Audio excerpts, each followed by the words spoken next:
Hi, I'm Richard Karn, and you may have seen me on TV talking about the world's #1 expandable garden hose. Well, the brand new Pocket Hose Copperhead with Pocket Pivot is here, and it's a total game changer. Old-fashioned hoses get kinks and creases at the spigot, but the Copperhead's Pocket Pivot swivels 360 degrees for full water flow and freedom to water with ease all around your home. When you're all done, this rust-proof anti-burst hose shrinks back down to pocket size for effortless handling and tidy storage. Plus, your super light and ultra-durable Pocket Hose Copperhead is backed with a 10-year warranty. What could be better than that? I'll tell you what, an exciting exclusive offer just for you. For a limited time, you can get a free Pocket Pivot and their 10-pattern sprayer with the purchase of any size Copperhead hose. Just text WATER to 64,000. That's WATER to 64,000 for your 2 free gifts with purchase. WATER to 64,000. By texting 64,000, you agree to receive recurring automated marketing messages from Pocket Hose. Message and data rates may apply. No purchase required. Terms apply. Available at pockethose.com/terms.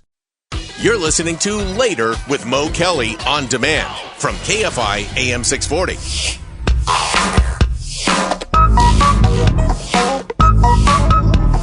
Now on the Mo Kelly Show, it's Tiffany Hobbs, the viral load.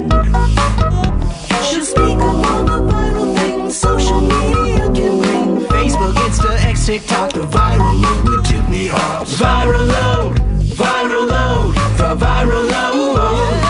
Viral load with Tiffany Hobbs. KFI AM 640. We're live on YouTube, Instagram, and the iHeartRadio app. Let's throw it over to Tiffany Hobbs for the viral load. So in preparing for this viral load, I had a list of stories, and then at the last minute, I hit Tawala and I said, Tawala, I have a late entry and we're bumping it up to #1. Now, Tawala told me this topic has been discussed on the Later with Mo Kelly show before. I haven't heard it, but that's probably because I blocked it out due to the nature of the content. So fair warning. This is your opportunity to remove children from the area because things are about to get a little real. There's a trigger warning there. So do that now in 3, 2, 1. Okay. There's a trend and it is back in the viral stratosphere because there's a man who was 21. He is 21. He did survive this trend, and he was hospitalized due to this particular act. And the act is called sounding. Huh? Sounding. Let me tell you what happened to this young man. Again, 21 years old. So this young man decided that he was going to participate in this risky sex act called sounding. And sounding has to do with vibrational sensations that can cause you pleasure or, in this case, pain. So what did this kid do? Well, he took a USB cable. Oh, no. Think of those thick cables that are behind your TV or your electronic equipment.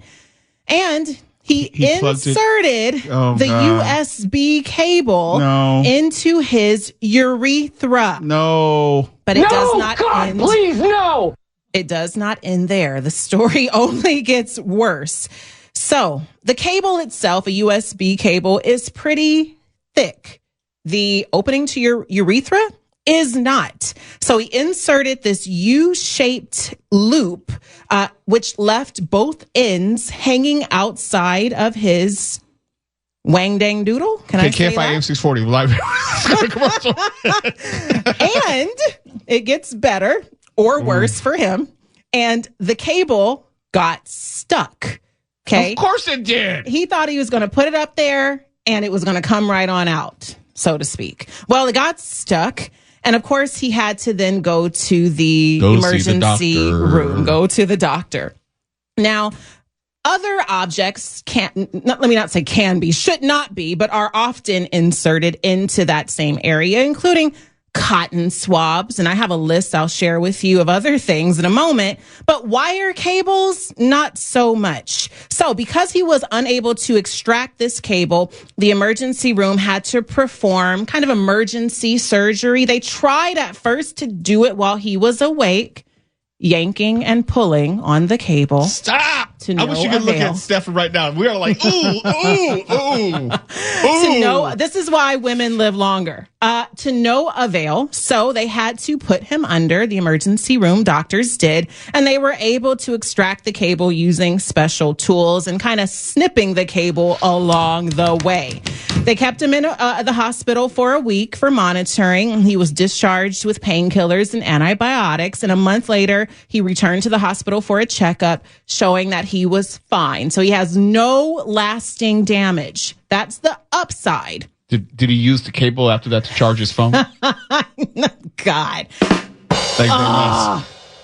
Here are some examples of objects previously used in this act of sounding. And of course, the story went viral. Wait, I have a question. How is it sounding? What's the connection between the name sounding and a USB cord up your thing? So there, according to Tawala, who educated me on all of this, and I'm sure he'll run in here at some point. Get roped into this? Sounding does have to do with the vibrational sensation of this particular, or the objects as they're inserted. So I guess if you tap on the object as it's hanging outside of your thing, your wang dang doodle, it can cause a vibration that some find pleasurable. Okay? No. Yes. Here are some examples of other objects inserted into that people have inserted and that emergency rooms have had to extract. They include, get ready for this, gentlemen, forks, telephone cables, metal piping, nail clippers, an Allen key, needles, olive seeds, batteries, a skipping rope, a coyote rib, and even a decapitated snake. There you go. No. Yes, that's what happened with this young man in the story that went viral. Did you say a rib? A coyote rib. No.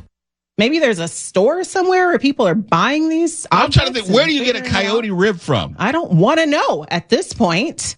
And who's the one who said, you know what? I think I got an idea. This is a good idea. I got it.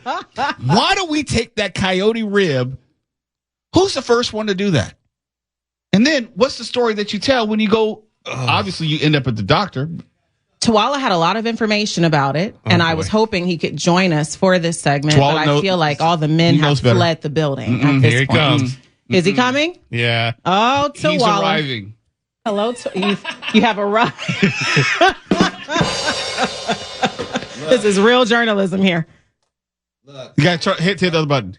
To your left. Wait, that one. There we go. Okay, look, when I was explaining sounding to Tiffany, I just wanted to make sure that she knew what it was and that it is an actual thing, like sounding. Literally. When you put a tool. We talked about this maybe a year ago, Mo, where a guy had used a chopstick. I claim no remembrance of this. You put something in. Sometimes you'll tap it. To get a vibration, like Morse code, to kind of travel through the urethra. And there's all type of things. People have gotten coat hangers. Everything. People use all type of things to do it. Yeah. And most folks maybe get I just stuff blocked it out of my mind. You may have, because it was a really deep conversation. There was lots of pain. We get stuff in orifices and openings, but I didn't know that they had coined a term for it. Yeah. I think I had explained once how I had something pulled through my urethra. Careful. No, I didn't know when I a medical procedure. A medical procedure. I had to have my catheter pulled out.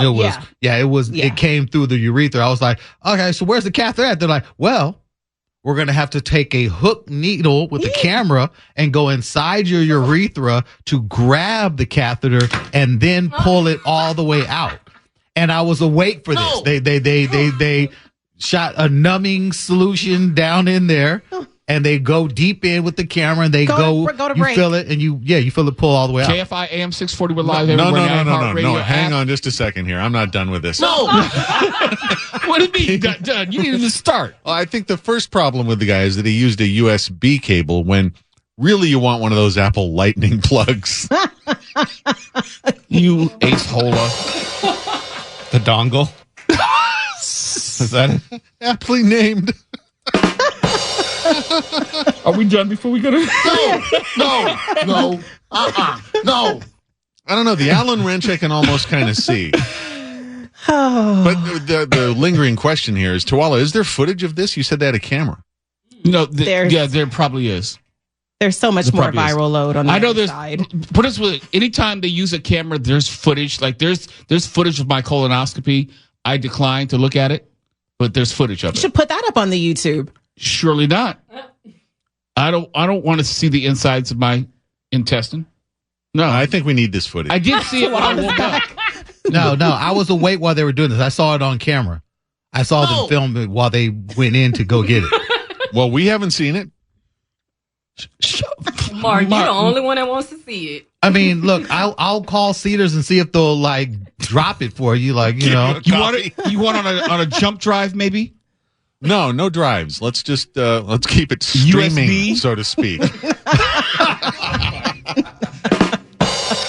Don't reward his immaturity. KFI AM 640, we're live on YouTube, Instagram, and the iHeartRadio app. Part 2 of the viral load coming up. Hi, I'm Richard Karn, and you may have seen me on TV talking about the world's #1 expandable garden hose. Well, the brand new Pocket Hose Copperhead with Pocket Pivot is here, and it's a total game changer. Old-fashioned hoses get kinks and creases at the spigot, but the Copperhead's Pocket Pivot swivels 360 degrees for full water flow and freedom to water with ease all around your home. When you're all done, this rust-proof anti-burst hose shrinks back down to pocket size for effortless handling and tidy storage. Plus, your super light and ultra-durable Pocket Hose Copperhead is backed with a 10-year warranty. What could be better than that? I'll tell you what, an exciting exclusive offer just for you. For a limited time, you can get a free Pocket Pivot and their 10-pattern sprayer with the purchase of any size Copperhead hose. Just text WATER to 64,000. That's WATER to 64,000 for your 2 free gifts with purchase. WATER to 64,000. By texting 64,000, you agree to receive recurring automated marketing messages from Pocket Hose. Message and data rates may apply. No purchase required. Terms apply. Available at pockethose.com/terms. Just a moment. You're listening to Later with Mo Kelly on demand from KFI AM 640.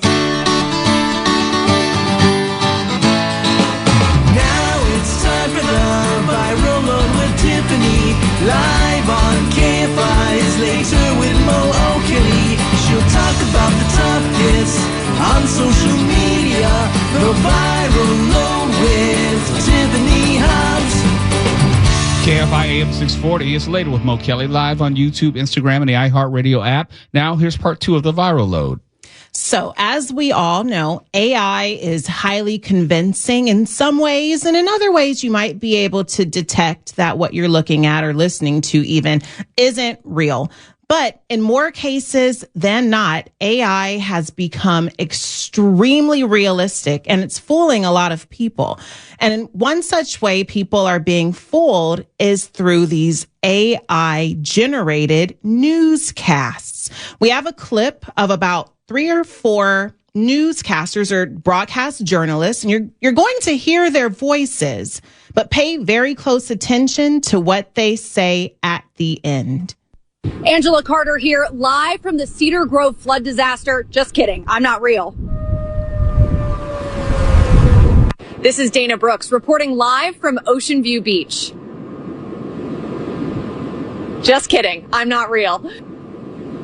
This is Charlotte Reed reporting live from Clearwater Beach, where an unidentified... Just kidding, I'm not real. So you heard their voices, and what you did not see is that in the background of those 3 newscasts were different stories that took place at a beach. The beach is fictional, it's AI, but it looks to the naked eye, to the untrained eye, to be completely realistic. It could be any beach, anywhere. And in one of the broadcasts, there's a UFO that's really big, and it emerges from the water. In another one of the broadcasts, there's a sea creature that emerges from the water. And in the other one, there's another unidentifiable object or creature. And in each one of those broadcasts, the journalist or the news person, if you will, looks just like any personality you might see on your daytime or evening news. It is really difficult to detect whether or not these figures are human. But if this is any indication of where news could potentially go, it's extremely dangerous and it's very scary because a lot of people are going to be falling for a lot of fraudulent newscasts.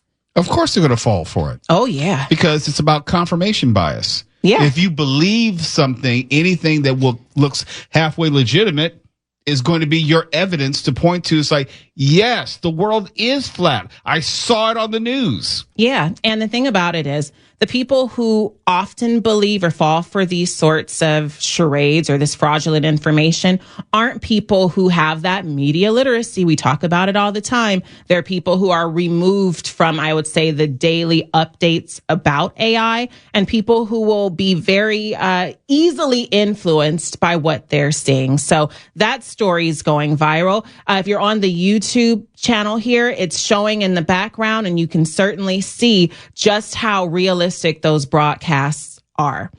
For our last story, it's a Disneyland story. I love Disneyland. I wish Nick Paleocchini was here for this, but if you've gone to Disneyland, then you certainly know Disney is all about the magic. Talk about confirmation bias. We go to Disneyland, especially as children, to immerse ourselves in this fictional storybook land. But what happens when these character actors, whether princesses, villains, parade leads, dancers, or more, become known outside of Disneyland due to their social media handles? What's going on is that there are two princesses or two characters that have gone viral recently. I'm going to focus on one. And that particular one is the evil queen. Think Snow White. You have your evil queen. Well, Disneyland in Anaheim and Disneylands around the world have this evil queen character. But in Anaheim specifically, the actor is going viral because she is ruthless. You know the term roasting, where you make fun of people? Well, this actress goes through the park in the area, Storybook Land, and she just makes fun of people, and people love it. And she's gone viral because people are recording their interactions with her. And when they post it, what happens next, and what's been happening over the last few weeks, is people are trying to unearth the true identity of the evil queen.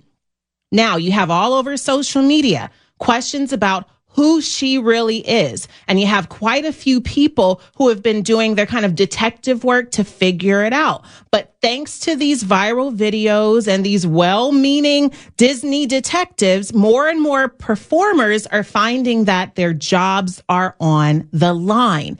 Disney has a very strict policy of maintaining the magic. If you are a character actor, you are not supposed to in any way reference that character in your personal life. No one is to know that you play that character. Now, there are some very careful workarounds, but in most cases, character actors have to suspend or delete altogether their social media. And what's being said now is that the iconic evil queen in Anaheim may have been let go from her position because people have found out, or at least have been trying to find out, who she is. I have met her on a couple occasions when they opened up Disneyland to the media last year. She was one of the featured talent, and my son was interviewing her. So when I saw her on the video on our YouTube channel, I was like, oh yeah, I know exactly who you're talking about. And to your point, they are very strict about keeping your personal life and your Disney life separate because it maintains the magic. Absolutely. And again, characters can post about the character they're playing. The actors can post about the character, but they have to do it in a way that separates them from the character. They can say, hey, I know the evil queen, or I'm friends with that actor, but they can never say that they play that actor. So because of the viral nature of these videos, this particular actress, and there are multiple who play the evil queen, but one of them specifically is going viral again, and her job may or may not have been compromised. The jury is still out on that one, but as of right now, from what I've seen, she is not there. They've turned to other actresses. And that's the end of tonight's Viral Load. You can catch me on Saturdays, 5 to 7 p.m., Saturdays with Tiffany. For more of this, we'll be taking a deeper dive at 6 p.m. about this Disney story as well. So make sure you tune in. You're listening to Later with Mo Kelly on demand from KFI AM 640. Oh, later with Mo Kelly on KFI AM 640. Live everywhere on the iHeartRadio app and YouTube and Instagram. Last year on Peacock, there was a great documentary titled Gary, talking about the life and eventual death of Gary Coleman, the comedic actor, the diminutive comedic actor. Talked about his story of how he was discovered, his aspirations, how immensely famous and popular he was at the peak of his career, and the unfortunate downfall and the tragic circumstances of how he, quote unquote, ended up dead at his house. It's a great documentary. You should see it. One of the guests featured in the documentary is the ex-wife of Gary Coleman, named Shannon Price. And according to her, she was made assurances, promises were made as far as what was going to be put in or not put in, how she was going to be depicted, and she objected to that. What I'm going to play for you right now is Shannon Price telling her version of where she was when Gary Coleman was found dead by her. I was in bed, and Gary was already downstairs. And to me, it sounded like pans that hit the floor. What's the problem? Tell me what's happened. I had my husband go make me come through downstairs. He just got home. I heard this big bang. I went downstairs, blood everywhere. I don't know if he's okay. Is he conscious? I don't know. No, he was like bubbling at the mouth. Then someone quick, because I don't even know if he's like going to be alive. I got out of bed and I went downstairs, and there he was laying down on the floor with blood around his head. I don't know if he had a seizure. I don't know if he just hit his head and fell. I just can't be here with the blood. I'm sorry, I can't do it. I just can't. I did not want to intervene with where all the blood was because I knew help was coming. I'm gagging. I got blood on myself. I can't do it. I don't want to be traumatized right now. I mean, blood doesn't really freak me out. It was just the amount of it. Let me know when the officers are with you, okay? He's here right now. And I'm going to let you go, okay, Shannon? Okay. All right, thank you. Goodbye. Bye. That was her story for the documentary Gary. Shannon Price is not pleased with it at all. But there's now a new A&E series called Lie Detector, Truth or Deception, and it's going to put Shannon Price in the hot seat. The 2-hour premiere, hosted by investigative journalist Tony Harry, is set to air on July 10th. And Gary Coleman died in 2010, and Shannon Price has agreed to take a polygraph to test her honesty regarding the suspicion and potential involvement in the death of Gary Coleman. She was never charged, but there's always been suspicion surrounding her involvement. She was the one who found him, and there were questionable circumstances leading up to it. I don't want to give it away because if you watch the Gary documentary, there are a lot of questions which could be answered and should be answered. Now, this is just a little snippet of this lie detector show that she'll be on. I just want to set the record straight for the last time for all the naysayers and all the negativity out there that I did not kill Gary Coleman. I did not kill Gary Coleman. Period. I did not kill him. Well, that doesn't convince me, but there you go.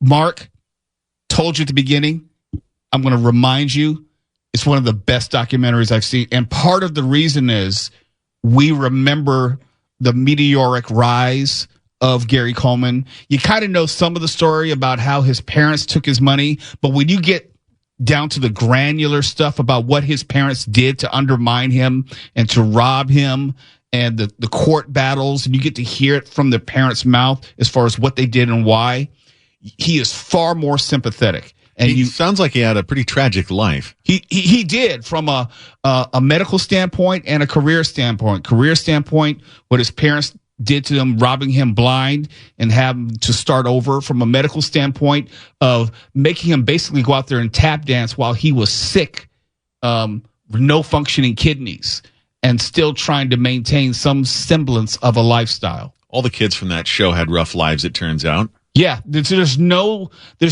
happy ending for anyone connected to that show, pretty much. Yeah, the girl, I forget her name, the actress. Dana Plato.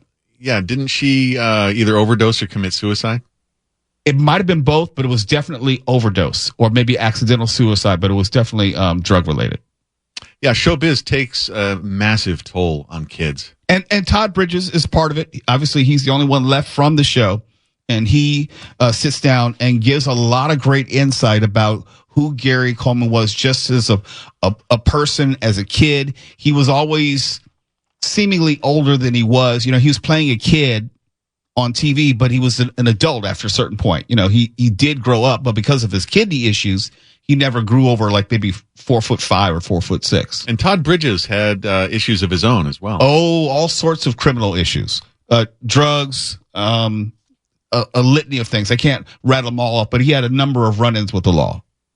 Which is just heartbreaking because these kids need people to look after them while they're in positions like that, which they often can't handle. They often can't handle it, and the parents are probably ill-equipped to handle it, or they have their own agendas. They have their own designs on being famous or at least being rich. The amount of money that Gary Coleman was making per episode was astronomical, but at the end of it all, when he left Different Strokes, he basically had nothing. I wonder if the Jackie Coogan law wouldn't have had an effect on that. I've never, you've seen the documentary and I haven't, but Jackie Coogan was a famous child actor whose parents treated him similarly. And that's where that law came from, to protect the earnings of child actors. Yeah, it probably would. But when you watch the documentary, you get to see what great lengths the family did to lie about how much money he was making, where the money was going. And even I think they were supposed to pay like restitution, and then they never did. It was just really horrible that two parents could have done that to their child. That's exactly what I need, is something to watch that'll depress me even more after watching the Ohio State Jim Jones wrestling molestation documentary on HBO last night. Let's just have the next one on the assembly line. I don't think it was depressing. I think it made him a far more sympathetic figure. And maybe you feel better that he's at rest now, given how life was just tortured for him every step of the way. Because we were similar in age, close in age. I think he was maybe 2 years older than me. And growing up, it's like, man, I wanted to be Gary Coleman in the sense of to have that type of fame, to be on TV. Because the first time I saw him, he was on The Jeffersons. He was great as a guest co-star. Wait, Gary Coleman was on The Jeffersons? Yes. I didn't see that episode. He was on The Jeffersons. He was on Good Times as well. He did like the whole tour of the Norman Lear shows. Okay. Yeah, you can find it on YouTube. I had no idea. Yeah. Were they like, did he play that character? Like, was it a crossover? It was usually someone's nephew or someone who, like, they had to babysit him for the day, that kind of thing. But no, he was not playing Arnold. So it wasn't one of those backdoor pilots that you see in a lot of shows. No, it was not. Okay. It was not. It wasn't a way to spin off the show. Like, we're playing the entrance of Gary Coleman on The Jeffersons right now on our YouTube channel. If you ever get a chance to see it, you can find it on YouTube. You could tell he was a magnificent talent at a very young age, comedic timing, and able to remember so many lines. Marvelous talent. And unfortunately, he's another story of the industry just eating him up. When we come back, I'll have my final thought on U.S. and Iranian relations. That's next. You're listening to Later with Mo Kelly on demand from KFI AM 640. And here it is. I remember it vividly. I'm old enough to remember the Iran hostage crisis. November 4th, 1979, when Iranian militants seized the U.S. embassy in Tehran and took 66 Americans hostage. 52 eventually remained for the total 444 days. I remember the great Paul Harvey giving news updates along the way. He was a magnificent newsman and storyteller.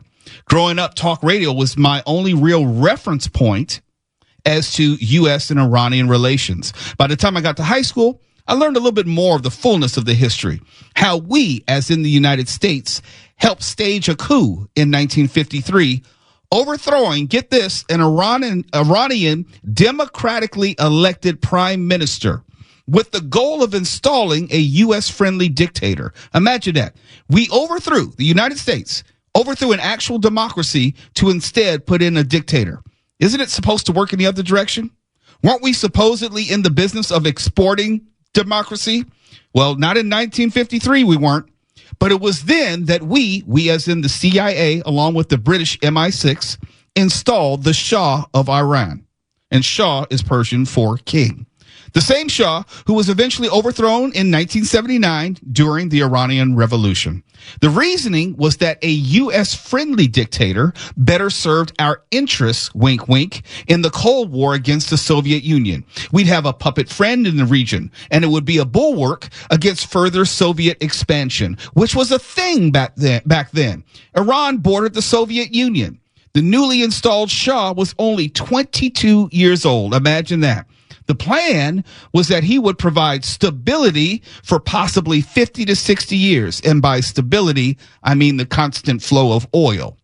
But long story short, when anyone should talk about the history between the U.S. and Iran, it is most definitely complicated, and it traces all the way back to 1953, not 1979, because there's no 79 without 53. But then there's also 1980. When the U.S. backed Saddam Hussein in the Iraq versus Iran war. Yes, that very same Saddam Hussein. That was our way of getting back at the new Iranian leadership, the Ayatollah Khomeini, because we couldn't do it directly. We couldn't go at Iran directly. Here's why. The Algiers Accords of January 19th, 1981. And if you know your history, that was one day before Ronald Reagan was inaugurated as president.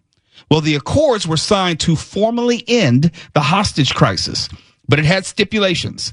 Chiefly, the U.S. would not intervene politically or militarily in Iranian internal affairs going forward, at least not directly. Hence the backing of Saddam Hussein in that proxy war. Hence the freezing of Iranian assets in the U.S. and sanctions for various reasons then and since over the decades. What is often overlooked in the telling of the U.S.-Iran history is that Iran's nuclear program originally began in the 1950s under the Shah. And its chief supporter, say it with me, the United States. We helped start Iran's nuclear program.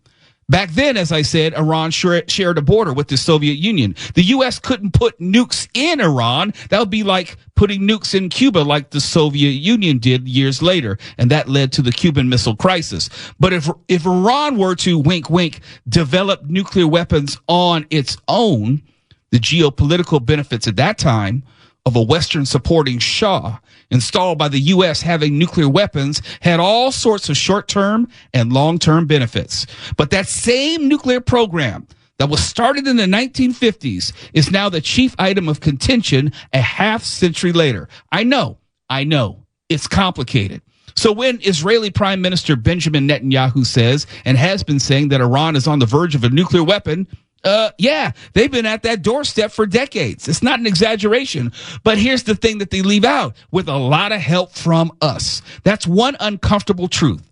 Iran didn't have to start from scratch. Their original reactors were ordered shut down after the 1979 Iranian Revolution, but the program was restarted in secret in the 1980s during the Iran-Iraq War. Now, you tell me. Do you really think it takes 45 plus years to get a nuclear bomb when you've been working on it since maybe 1980? So when Iran says publicly that its nuclear ambitions are directly tied to the eradication of Israel, it's fair to say Israel's concerns are warranted. But the U.S. helped create this Frankenstein monster. That's what's always left out. We didn't become geopolitical enemies in 1979 out of nowhere, and Iran didn't start working on a bomb in the 1990s. It was well before that. Both are lies. So here's the truth. The bombing of Iran by Israel that we're talking about today was a long time coming. It was always leading to this moment. The involvement of the U.S. in this bombing was also inevitable because of the history leading up to this moment. There was never a scenario in which a war with Iran was not also going to include the U.S. on some level. And Donald Trump is going to jump at the chance. I don't care what he said while he was campaigning. He wants this. Our involvement may not include boots on the ground, but we have been headed in this direction since 1979. And we're sure as hell not going to stop now. Now you know the rest of the story. For KFI AM 640, I'm Mo Kelly. KFI and KOST HD2, Los Angeles, Orange County. More stimulating talk.